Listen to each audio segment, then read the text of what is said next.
সারা রাজ্যে শিক্ষকদের নিয়ে রাজনীতি চলছে। ওই শিক্ষকদের পাশে থেকে রাজ্য সরকার সুপ্রিম কোর্ট পর্যন্ত যাচ্ছে। তারপরেও বামপন্থী ও বিজেপি তাদের ভুল বুঝিয়ে রাস্তায় নামিয়ে বিশৃঙ্খলা সৃষ্টির চেষ্টা করছে। সাম্প্রতিক সময়ে সংবাদ শিরোনামে থাকা চাকরিহারা শিক্ষকদের আন্দোলন প্রসঙ্গে এমনই বিস্ফোরক মন্তব্য করলেন বাঁকুড়া তৃণমূল সাংসদ অরূপ চক্রবর্তী। শনিবার বাঁকুড়ায় পশ্চিমবঙ্গ তৃণমূল প্রাথমিক শিক্ষক সমিতির জেলা শাখার পক্ষ থেকে স্বেচ্ছায় রক্তদান শিবিরের মঞ্চে বক্তব্য রাখছিলেন তিনি। একই সঙ্গে সিপিআইএম সাংসদ বিকাশ রঞ্জন ভট্টাচার্য, প্রাক্তন বিচারপতি, বর্তমানে বিজেপি সাংসদ অভিজিৎ গঙ্গোপাধ্যায়ের নাম না করেও তাদের আক্রমণ করেন অরূপ। আজকে সারা রাজ্যে শিক্ষকদের নিয়ে একটা রাজনীতি চলছে।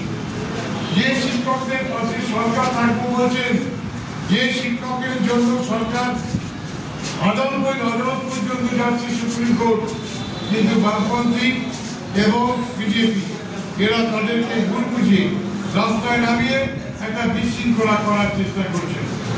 অথচ আপনারা দেখবেন এই সরকার ক্ষমতায় আসার পর প্রথম লিস্টে 5 বছরে যারা চাকরি পেলেন তাদের মধ্যে কোনো দ্বিধা বিভক্ত ছিল না। সেকেন্ড ইয়ার থেকে যখন দেখলো যে তৃণমূল ধীরে ধীরে বাড়ছে,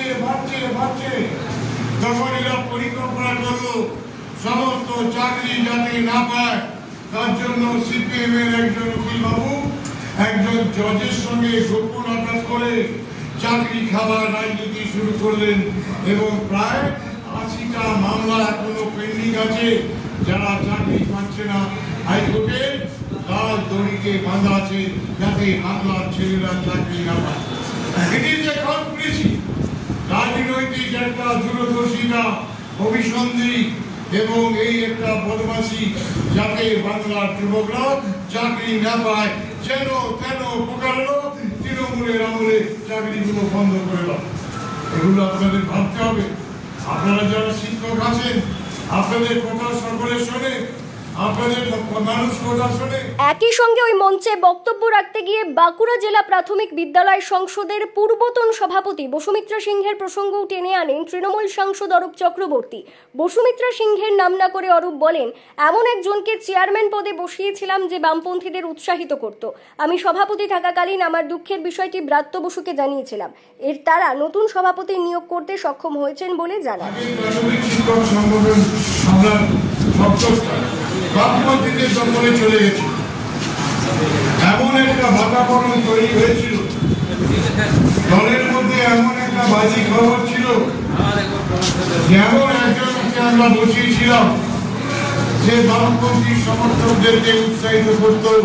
তৃণমূল কংগ্রেস কোনো বেনিফিট সেখানে পেত না।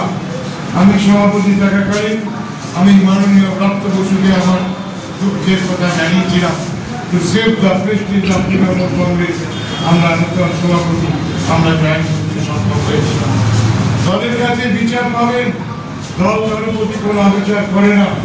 দলে যদি ঠিক কাজ হয়, ঠিক রাস্তায় যদি কাজ করে, দলের সৈনিক হিসাবে যারা আন্দোলন করে তারা দল থেকে কিন্তু সম্মান পাবে, যেটা আপনার কোনো চিন্তার কারণ নেই। এদিনের এই রক্তদান শিবিরে সাংসদ অরূপ চক্রবর্তী ছাড়াও উপস্থিত ছিলেন রাজ্যের মন্ত্রী জ্যোৎস্না মান্ডি, বাঁকুড়া জেলা সভাপতি তারাশঙ্কর রায়, আয়োজক সংগঠনের রাজ্য সভাপতি পলাশ সাধুখা প্রমুখ। ব্যুরো রিপোর্ট, দক্ষিণ বাঁকুড়া দর্পণ, বাঁকুড়া।